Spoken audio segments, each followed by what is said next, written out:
ಆ solar fence ವೈರ್ನೆಲ್ಲ ನಾವು ಬಿಚ್ಚಿಸಿ ಅಲ್ಲಿಂದ ಪೋಸ್ಟ್ ಮಾರ್ಟಮ್ ಮಾಡಿ ಅಲ್ಲಿಂದ ಆ ಸೋಲಾರ್ ಫೆನ್ಸ್ ಪಕ್ಕದಲ್ಲೇ ಗುಂಡಿ ತೆಗೆದು ಅಲ್ಲೇ JCB ತಂದು ಗುಂಡಿ ತೆಗೆಸಿ ಅಲ್ಲೇ ಸಂಸ್ಕಾರ ಎಲ್ಲ ಮಾಡಿದ್ವಿ. ಹಾರ್ಟ್ ಇದೆ ಪ್ರಾಬ್ಲಮ್. ನಾನೇ ನೋಡಿದೆ, ನಾನು ಹಾರ್ಟ್ ತೆಗೆದು ನೋಡಿದಾಗ ಫುಲ್ ಹಾರ್ಟ್ ಪೇಲ್ ಇತ್ತು ಸ್ವಲ್ಪ. ಅಲ್ಲಿಂದ ಅದನ್ನೆಲ್ಲ ತೊಳಸಿ ಹಾರ್ಟದ ಒಳಗಡೆ ಎಲ್ಲ ನೋಡ್ಬೇಕಾದ್ರೆ ಚುಕ್ಕಿ ಚುಕ್ಕಿ ಚುಕ್ಕಿ ಚುಕ್ಕಿಯಾಗಿ ಕಾಣ್ತಾ ಉಂಟು ಎಲ್ಲ. ಮಯೋಕಾರ್ಡಿಯಲ್, ಕಾರ್ಡಿಯಾ ಅಂದ್ರೆ ಕಾರ್ಡಿಯಲ್ ಅಂದ್ರೆ ಹಾರ್ಟ್, ಮಯೋ ಅಂತ ಹೇಳಿದ್ರೆ ಮಸಲ್, ಮೆಡಿಕಲ್ ಟರ್ಮ್ ಅಲ್ಲಿ MYOARDIAL myocardial infarction INFRCTION.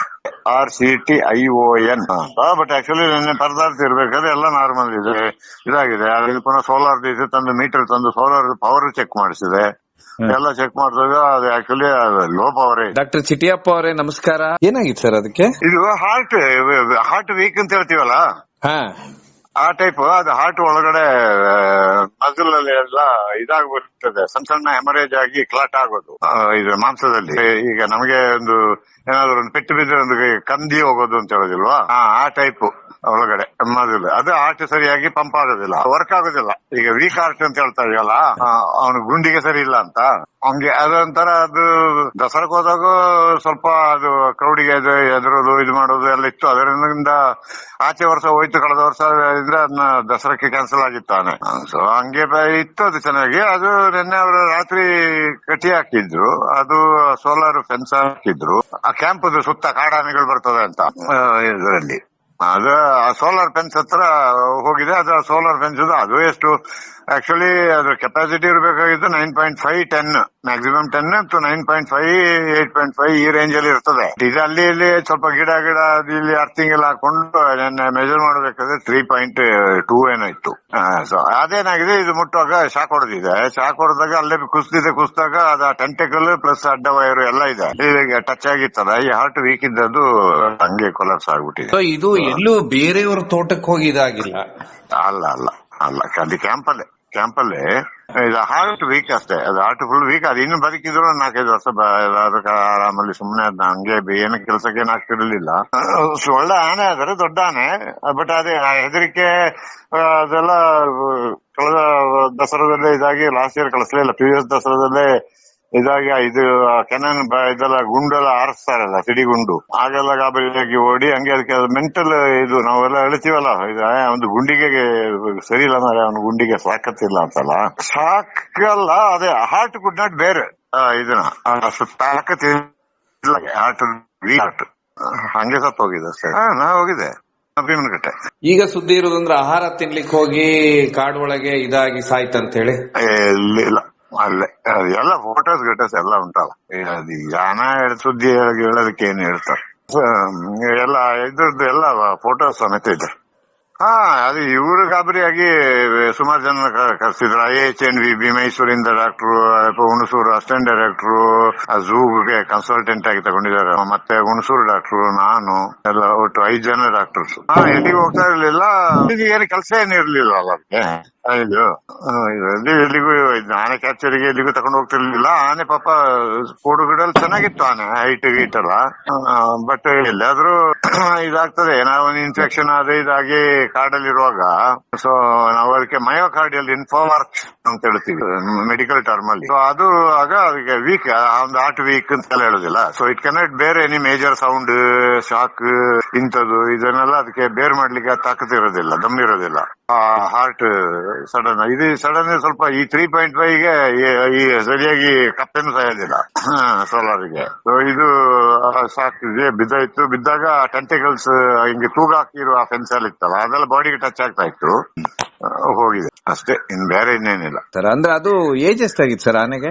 Age 34 ಏನೋ. ಬಟ್ ಹೆಂಗಿತ್ತು ಸರ್? ತುಂಬಾ ಹೆಂಗಿತ್ತು, ಬಟ್ ಪ್ರಯೋಜನ ಇಲ್ಲ ಅಂತ. ಅದು ಇನ್ನು ಬದುಕಿದ್ರು ನನ್ನ ಲೆಕ್ಕದಲ್ಲಿ ಒಂದು 5 ವರ್ಷ 4 ವರ್ಷ 5 ವರ್ಷ ಸುಮ್ಮನೆ ಏನು ಕೆಲಸ ಕೊಡದೆ ಹಂಗೆ ಊಟ ಕೊಟ್ಕೊಂಡು ಆಹಾರ ಕೊಟ್ಕೊಂಡು ಅಲ್ಲೇ ಬಿಟ್ಕೊಂಡಿದ್ರೆ ಒಂದು 4 ವರ್ಷ. ಬಟ್ ಕಾಡಲ್ಲಿ ಹಿಡಿಯುವಾಗ ನಮಗೆ ಇದೆಲ್ಲ ಗೊತ್ತಾಗೋದಿಲ್ಲ ಅಲ್ಲ. ಸೊ ಅದರಿಂದ ಅದು ಸ್ವಲ್ಪ ಅಲ್ಲಿ ಪ್ರಾಬ್ಲಮೆಟಿಕ್ ಇದಿರ್ಬೇಕು. ಅಂದ್ರೆ ಮೈಂಡ್ ಸ್ಟಡಿ ಇರೋದಿಲ್ಲ, ಹಾರ್ಟ್ ಪಂಪ್ ಇರೋದಿರುವಾಗ ಅದಕ್ಕೆ ಸಿಟ್ಟು ಮಾಡೋದು, ಸಿಟ್ಟು ಬರೋದು, ಇದಾಗೋದು, ಅದಾಗೋದು ಇಂಥದ್ದೆಲ್ಲ ಆಗ್ತಾ ಇರ್ತದೆ ವೇರಿಯೇಷನ್. ಹಾರ್ಟ್ ಸರಿ ಇಲ್ಲದಾದ್ರೆ. ಸೊ ಹಂಗೆ ಅದನ್ನ ಕ್ಯಾಪ್ಚರ್ ಮಾಡಿರ್ಬೇಕು. ಸೊ ಅದು ಗೊತ್ತೂ ಆಗಲಿಲ್ಲ ಅದ್ರದ್ದು.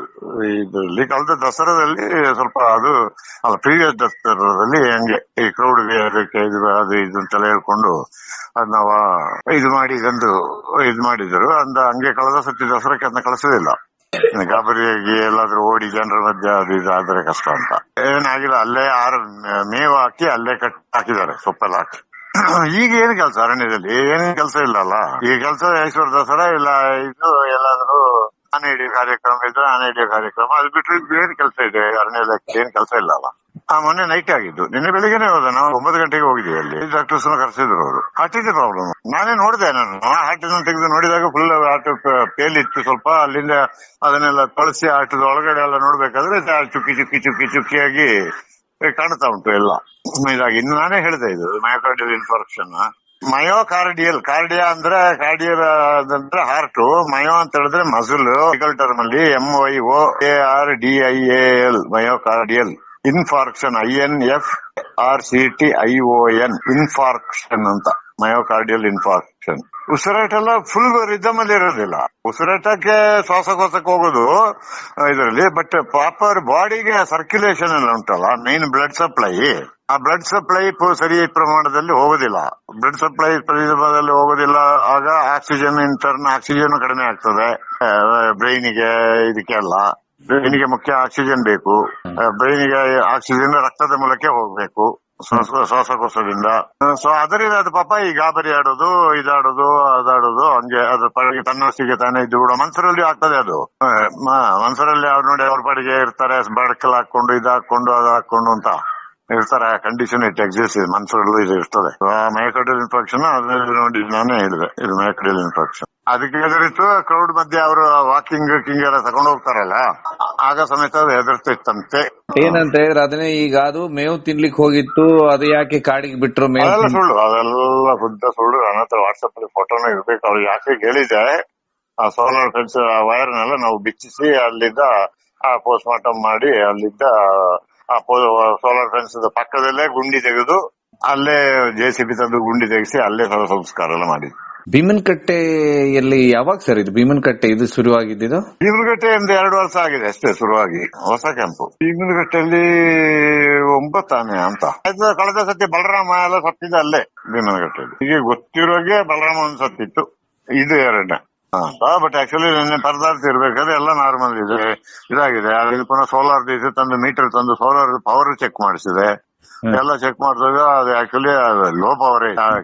ಅದಕ್ಕೆ ಇವೇನು ಕಪ್ಪೇನು ಸಾಯೋದಿಲ್ಲ. ಇಲ್ಲ, ಅದಕ್ಕೆ ಏನು ಹಾರ್ಟ್ ಇದಕ್ಕೆ ಏನು ಮಾಡ್ಲಿಕ್ಕೆ ಆಗೋದಿಲ್ಲ.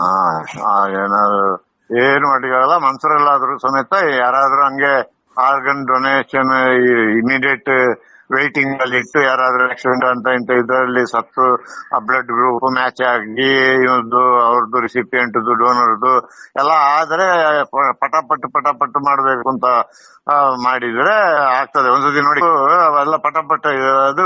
ಬಟ್ ಈ ಆನೆಗಳಲ್ಲಿ ಅದನ್ನ ಮಾಡ್ಲಿಕ್ಕೆ ಆಗೋದಿಲ್ಲ, ಕಷ್ಟ ಉಂಟು. ಇವನ್ ಆನೆಗಳಲ್ಲಿ ಎಲ್ಲ ಸಣ್ಣ ಪ್ರಾಣಿ ನಾಯಿಗೆ ಇಂಥದ್ದೆಲ್ಲಾದ್ರೂ ಏನಾದ್ರು ಬೇಗ ಹಂಗೆ ಮಾಡ್ಬೋದು. ಇನ್ನೊಂದು ನಾಯಿ ಏನಾದ್ರು ಇದು ಅಂತ ಮನ್ಸರಲ್ಲಿ ಮಾಡ್ತಾರೆ. ಹಾರ್ಟ್ನೇ ಚೇಂಜ್ ಮಾಡ್ಬೇಕು. ಇದು ಹಾರ್ಟ್ನೇ ಚೇಂಜ್ ಮಾಡೋದಾದ್ರೆ ಇನ್ನು ಅದೇನು ಮಾಡ್ಲಿಕ್ಕೆ ಆಗುದಿಲ್ಲ. ಯಾವ ಟ್ರೀಟ್ಮೆಂಟ್ ಅಲ್ಲೂ ಏನಾದ್ರು ಹೆಲ್ಪ್ ಆಗುದಿಲ್ಲ. ಸರ್, ಈಗ ಆನೆಗೆ ಈ ಸ್ಕ್ಯಾನಿಂಗ್ ಮಷೀನು ಮತ್ತೆ ಎಕ್ಸ್ರೇ ಮಷೀನು ಈ ರೀತಿ ಎಲ್ಲ ಇದಾವ ಸರ್ ಇಲ್ಲಿ ಇದ್ರ ಕ್ಯಾಂಪ್ಗಳಲ್ಲಿ? ಕ್ಯಾಂಪಲ್ಲಿ ಇಲ್ಲ, ಅದೆಲ್ಲ ಮೈಸೂರು ಝೂ ಅಲ್ಲಿ ಉಂಟು ಅದೆಲ್ಲ. ಅದೇ ಗೊತ್ತಾಗುದಿಲ್ಲ. ಅದರದ್ದು ಸ್ಟಡಿ ಮಾಡಿ ಅದರದ್ದು ಇದು ರಿಯಾಕ್ಷನ್ ಅದು ಇದು ಎಲ್ಲ ನೋಡುವಾಗ ಇದ್ ಮಾಡ್ಬೇಕಷ್ಟೇ. ಇಲ್ಲ ಹಳೆಯ ಹಿಸ್ಟ್ರಿ ಗೊತ್ತಿರಬೇಕು. ನಮ್ಮಲ್ಲಿ ಮನ್ಸರಲ್ಲಾದ್ರೆ ಹಳೆ ಹಿಸ್ಟ್ರಿ ಇರ್ತದೆ. ಹಿಂಗಾಗ್ತಿತ್ತ ಹಂಗಾಗ್ತಿತ್ತ, 5 ವರ್ಷದಿದ್ದೆ ಹಿಂಗಾಗ್ತಿತ್ತ, ಇದೆಲ್ಲ ಹಿಸ್ಟ್ರಿ ಕೇಳಿ ಒಂದು ಕನ್ಕ್ಲೂಷನ್ ಗೆ ಬರಬಹುದು. ಮತ್ತೆ ನಮ್ಮಲ್ಲಿ ಮಿಷಿನರಿ ಇದೆ ಈಗ ಅಡ್ವಾನ್ಸ್ಡ್ ಇದರಲ್ಲಿ. ಆದ್ರೂ ಸಮೇತ ನಮ್ಮಲ್ಲಿ ಆದ್ರೂ ಸಮೇತ ಅದಕ್ಕೆ ಟ್ರೀಟ್ಮೆಂಟ್ ಏನಿಲ್ಲ. ಎಂಟೈರ್ ಕರ್ನಾಟಕದಲ್ಲಿ ಎಲ್ಲೂ ಯಾವ ಕ್ಯಾಂಪ್ ಅಲ್ಲಿನೂ ಆನೆಗಳಿಗೆ ಎಕ್ಸ್ರೇ ಸ್ಕ್ಯಾನಿಂಗ್ ಮಾಡುವಂತದ್ದು ಯಾವ್ದು ಅಡ್ವಾನ್ಸ್ಡ್ ಮಷೀನ್ ಇಲ್ಲ. ಇಲ್ಲ ಎಲ್ಲೂ ಇಲ್ಲ, ಸರ್ಕಾರನೂ ತಗೊಂಡಿಲ್ಲ ಇವತ್ತಿನವರೆಗೆ. ಎಲ್ಲರೂ ಆಲ್ಮೋಸ್ಟ್ ಸಸ್ಪೆಂಡ್ ಮಾಡೋ ಲೆಕ್ಕದಲ್ಲಿ ಏನು ಪಾಯ್ಸನ್ ಕೊಟ್ಟುಬಿಟ್ರು, ಇದು ಕೊಟ್ಟುಬಿಟ್ರು ಅಂತ ಹಂಗೆಲ್ಲ ಲ್ಯಾಬ್ ಟೆಸ್ಟ್ ಗೆ ತಗೊಂಡು ಹೋಗಿದ್ದಾರೆ ಸ್ಯಾಂಪಲ್ಸ್. ಏನೋ ಕಾಡು ಔಷಧಿ ಅವರಿಗೆ ಒಳ ಜಗಳ ಅದು ಇದು, ಅದಕ್ಕೆ ನಾಟಿ ಔಷಧಿ ಕೊಟ್ಟು ಸಾಯಿಸಿಬಿಟ್ರು ಅದು ಇದು ಅಂತ. ಕೊನೆಗೆ ಇನ್ನು ಹಾರ್ಟ್ ಓಪನ್ ಆಗಿ ಹಾರ್ಟ್ ಅನ್ನು ತೆಗೆಸಿ ಹಾರ್ಟ್ ಅನ್ನು ತೊಳಸಿ ಹಾರ್ಟ್ ಇದನ್ನ ಓಪನ್ ಮಾಡಿ ನೋಡುವಾಗ ಕಂಡೀಷನ್ ಹಿಂಗೆ. ಅಲ್ಲಿಂದ ನಾನು ಹೇಳಿದೆ, ಇಲ್ಲ ಇದು ಯಾವ ನಾಟಿ ಔಷಧಿ ಇಲ್ಲ, ಯಾವ ಔಷಧಿ ಇಲ್ಲ. ಇದು ಹಾರ್ಟ್ ದೇ ಪ್ರಾಬ್ಲಮ್. ಇದು ಯಾವ ಇನ್ನೊಂದು ಅಷ್ಟು ಹೆವಿ ವರ್ಕ್ ಅದು ಇದು ಕೊಟ್ಟಿದ್ರೆ ಇದು ಕೊಲಾಪ್ಸ್ ಸಾಯ್ತಿತ್ತು. ಇಲ್ಲ ಅಂದ್ರೆ ಅದ್ರ ಪಾಡಿಗೆ ಅದನ್ನ ಏನಾದ್ರು ಬಿಟ್ರೆ ಹಂಗೆ ತಗಲ್ಕೊಂಡು ಇನ್ಯಾವ್ದಾದ್ರು ಕಾಡಾನೆ ಸಿಕ್ಕಿ ಯಾವ್ದಾದ್ರು ಹೊಡಿತು ಅಂದ್ರೆ ಮತ್ತೆ ಏನೇ ಆಗದೆ ಹೋಗ್ತಿತ್ತು. ಅಂದ್ರೆ ಇಟ್ ವಾಸ್ ಡೆಸ್ಟಿನಿ ಲೆಕ್ಕದಲ್ಲಿ ಶಾರ್ಟ್ ಅಷ್ಟೇ. ಹಾಗೆ ಅಂದ್ರೆ ಒಟ್ಟು ಇದ್ರದ್ದು ಹಾರ್ಟ್ ವೀಕ್ ಇದ್ದು ಮತ್ತೆ ಇದು ಒಂಥರ ಎಲ್ಲದಕ್ಕೂ ಹೆದರ್ತಾ ಇತ್ತು. ಸೊ ಈ ಕಾರಣಕ್ಕೆ ಇದ್ರದ್ದು ಸಾವಾಯ್ತು. ಸಡನ್ ಆಗಿ 3.4 ಟೆಸ್ಟ್ ಮಾಡಿಸಿದ್ರ ಸರ್? ಟೆಸ್ಟ್ ಮಾಡಿದ್ವಿ ನಾವು ಎಲ್ಲ ಇದು ಮಾಡಿ ಅದನ್ನ ಈ ವೈರ್ನ ಬಿಚ್ಚಿ ತೆಗೆದು ಆನೆನ JCB ಕೈಲಿ ಆಚೆಗೆ ಎಳೆದು ಹಾಕ್ಸಿ ಸೋಲಾರ್ ಫೆನ್ಸ್ ಇಂದ ಹೊರಗೆ ಹಾಕೊಂಡು ನಂತರ ಅದನ್ನ ಪುನಃ ಜಾಯಿಂಟ್ ಮಾಡಿ ಅಲ್ಲಿಂದ ಕನ್ಸರ್ವೇಟರ್ ಎಲ್ಲ CCF DF ಎಲ್ಲ ಇದ್ರು. ಸೊ ಅಲ್ಲಿಂದ ಸೋಲಾರ್ ಇದನ್ನ ಎಷ್ಟು ಪವರ್ ಇದೆ ಅಂತ ಚೆಕ್ ಮಾಡೋದು. ಆಕ್ಚುಲಿ ಡೆಸಿಗ್ನೇಟೆಡ್ ಪವರ್ ಇರ್ಲಿಲ್ಲ. ಇನ್ನು ಅವ್ರಿಗೆಲ್ಲ ಬೈದ್ರು, ಏನ್ರಿ ನೀವು ರಿಕ್ವೈರ್ಡ್ ಪವರ್ ಕಾಡಾನೆಲ್ಲ ಆದ್ರೆ ಆರಾಮಲ್ಲಿ ಬೇಲಿನೇ ಮುರ್ಕೊಂಡದ ಒಳಗೆ ನುಗ್ತದೆ, ಬೇಲಿ ಹಾಕಿ ಏನು ಪ್ರಯೋಜನ ಅಂತ. ಶಿಬಿರ ಇದೆ ನಮ್ದು. ಆನೆ ಶಿಬಿರದ ಸುತ್ತ ಕಾಡಾನೆಗಳು ಅಲ್ಲಿ ಅದರದ್ದು ಮಾವುತರು ಕಾವಡಿಗಳದ್ದು ಎಲ್ಲ ಕುಟುಂಬ ಅಲ್ಲೇ ಇದೆ. ಆನೆದು ರೇಷನ್ ರೂಮ್ ಅಲ್ಲೇ ಇದೆ. ಡಾಕ್ಟರ್ದು ಔಷಧಿ ಇಡ್ಲಿಕ್ಕೆ ಇರುವಂತ ವ್ಯವಸ್ಥೆಗೆ ಇರುವಂತ ರೂಮ್ ಎಲ್ಲ ಅಲ್ಲೇ ಇದೆ. ಇನ್ನ DRF ಅದ್ರದ್ದು ಇನ್ಚಾರ್ಜ್ DRF ಅವರು ಉಳ್ಕೊಳಕ್ಕೆ ಅವ್ರದ್ದು ಕ್ವಾರ್ಟರ್ಸ್, ಆನೆ ಬೇಯಿಸ್ಲಿಕ್ಕೆ ರೇಷನ್ ಶೆಡ್, ಅಡಿಗೆ ಕೋಣೆ ಏನ್ ಹೇಳ್ತೀವಿ ಅಡಿಗೆ ಕೋಣೆ ಎಲ್ಲ ಇದೆ. ಎಲ್ಲ ಆಗಿ ಇರೋದು. ಇನ್ನು ರಾತ್ರಿ ಕಾಡಾನೆಗಳು ಬಂದು ಏನಾದ್ರು ತೊಂದರೆ ಮಾಡ್ತದೆ ಅಂತ ಹೇಳಿ ಅದೊಂದಷ್ಟು ಆವರಣಕ್ಕೆ ಒಂದು ಅಂದಾಜು ಒಂದು 2 ಎಕರೆ 3 ಎಕರೆ ಆವರಣಕ್ಕೆ ಸೋಲಾರ್ ತಂತಿ ಇದು ವಿದ್ಯುತ್ ಇದನ್ನ ಬೇಲಿ ಸುತ್ತ ಹಾಕಿ ಬಂದ್ ಮಾಡಿದ್ದಾರೆ. ಬಂದ್ ಮಾಡಿ ಇರೋದು ಬೇಕಂದ್ರೆ ಅದು ಕಾಡದ ಮಧ್ಯೆಯಲ್ಲಿ ಇರುವಂತ ಕ್ಯಾಂಪ್. ಅದರಿಂದ ಕಾಡಾನೆಗಳು ಬಂದು ಇದು ಮಾಡಿ ಡ್ಯಾಮೇಜ್ ಆಗ್ತದೆ ಅಂತ ಹೇಳಿ ಆ ಕಾರಣಕ್ಕೆ ಸೋಲಾರ್ ಬೇಲಿ ಇದೆ. ಪಕ್ಕದಿಂದ ಬೇರೆ ಕರೆಂಟ್ ಲೈನ್ ಇಂದ ಏನಾದ್ರು ಹಂಗೆ ಲೈನ್ ಎಳೆದು ಸೋಲಾರ್ ಲೈನ್ಗೆ ಏನಾದ್ರು ಕೊಟ್ರ ಅಂತ. ಸೊ ಅಂದಾಜು 1 ಕಿಲೋಮೀಟರ್ ವರೆಗೆ ಎಲ್ಲೂ ಸುತ್ತಮುತ್ತದಲ್ಲಿ ಎಲ್ಲೂ ಪವರ್ ಲೈನ್ ಕೂಡ ಇಲ್ಲ. ಇದು KV ಅವ್ರದ್ದು ಕರೆಂಟ್ ಲೈನ್ ಕೂಡ ಇಲ್ಲ ಇದರಲ್ಲಿ. ಸೊ ಅಂತ ಸಂದರ್ಭದಲ್ಲಿ ಬೇರೆ ಅಲ್ಲಿ ಇನ್ನು ಬೇರೆ ಇದೇನು ನಡಿಲಿಕ್ಕೆ ಅಂತ ಆಗೋದಿಲ್ಲ. ಸೊ ಆನೆನಲ್ಲಿ ಆವರಣ ಈ ಬೇಲಿ ಇದೇ ಆವರಣದ ಒಳಗಡೆ ಮರದಲ್ಲಿ ಅದನ್ನ ಕಟ್ಟಿ ಹಾಕಿ ಅದಕ್ಕೆ ಸೊಪ್ಪೆಲ್ಲ ಹಾಕಿ ಅಲ್ಲಿ ಇದ್ದದ್ದು. ಅದು ಆ ಸೊಪ್ಪು ಇದನ್ನ ತಿಂದ್ಕೊಂಡಿದ್ದದು. ಹಂಗೆ ಅದು ನಿಂತಲ್ಲೇ ನಿಲ್ಲೋದಿಲ್ಲಲ್ಲ, ಚೈನ್ ಎಷ್ಟು ದೂರ ಹೋಗ್ತದೆ ಅಷ್ಟು ದೂರ ಹಂಗೆ ಹೋಗ್ತದೆ. ಹಂಗೆ ಅದು ಬೇಲಿನ ಮುಟ್ಟಿದೆ.